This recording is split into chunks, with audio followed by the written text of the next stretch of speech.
A cracked ash-covered shell fills the frame. It lies curled inside a burnt pressure room, pale ash layered over the body like a dead second skin.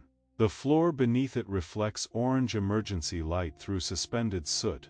No breathing moves the shell, no head lifts. No face waits under the crust. Then the ash cracks from inside. A thin line of ember light appears beneath one plate. It does not burn outward, it wakes inward. The glow travels under the crust in branching roots, slow and deliberate as if the dead shell has remembered a nervous system. The first ash plate lifts.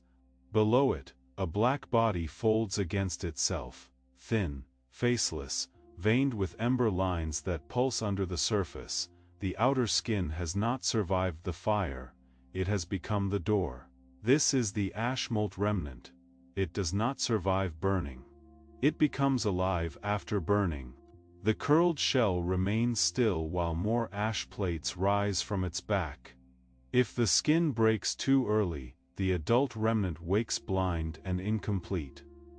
One side of the shell trembles, the ash there is darker, not fully pale. The ember veins beneath it flicker unevenly. The remnant tries to move a fold through that section and the fold spasms without direction. It cannot sense through unmade ash, it pulls back, and the incomplete plate settles again. The pressure room becomes quieter, soot falls around the shell like dark snow. The cracked floor reflects the ember roots beneath the ash crust. Tiny flakes lift from the shell and hover near the body, trembling in the warm air. They are not waste, they are sensory fragments. Once the outer skin has burned into ash, the ash becomes part of the adult's perception. The remnant unfolds one limb like sheet, though it is not a limb. It is a narrow black fold with ember veins running through it, bending from the center of the shell without joints, bones, or a face to lead it. The fold rises slowly, then stops as ash flakes gather around its edge. Every flake trembles, mapping pressure, heat, and motion in the chamber. The shell cracks wider. The black adult form pulls its upper body from the burnt skin. It does not stand like an animal. It unfolds like a message written in smoke and nerve tissue. Ember veins brighten along its inner surface. Ash plates fall away then hover before they touch the floor. The adult is not complete until the ash field forms.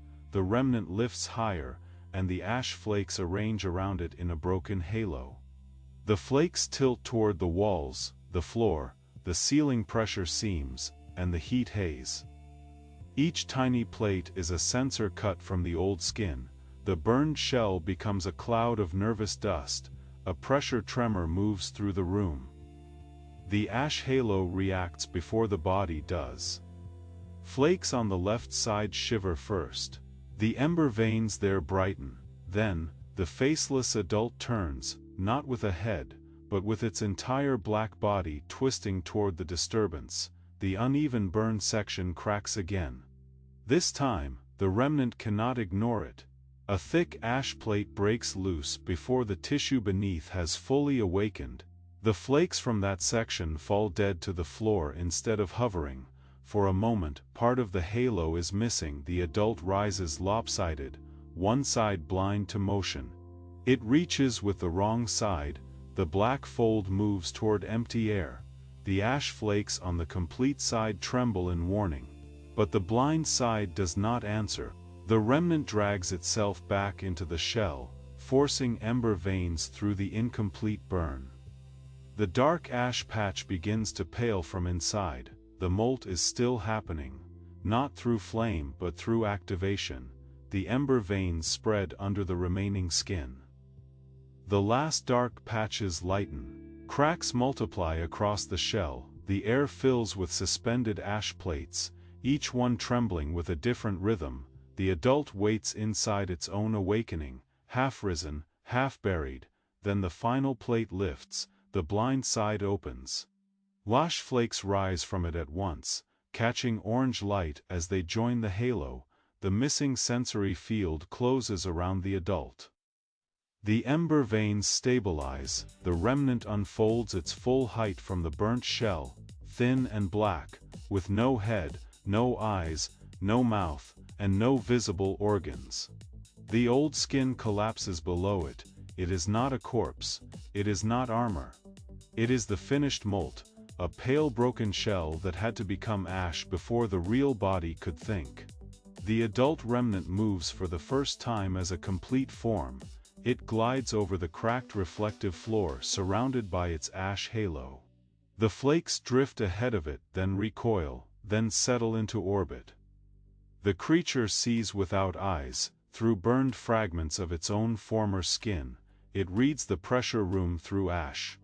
A heat shimmer passes across the floor, the halo bends before the body does. Ember veins pulse along the remnant's black folds.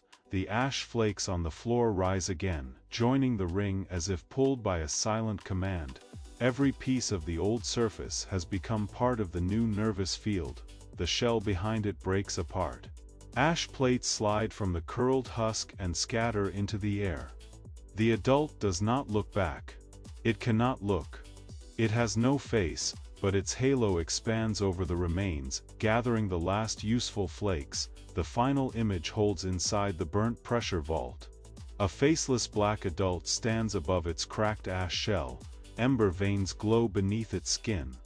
Around it, hundreds of ash plates hover in a trembling halo, sensing the room before the body moves. The fire did not kill it. The fire removed the part that was waiting to die.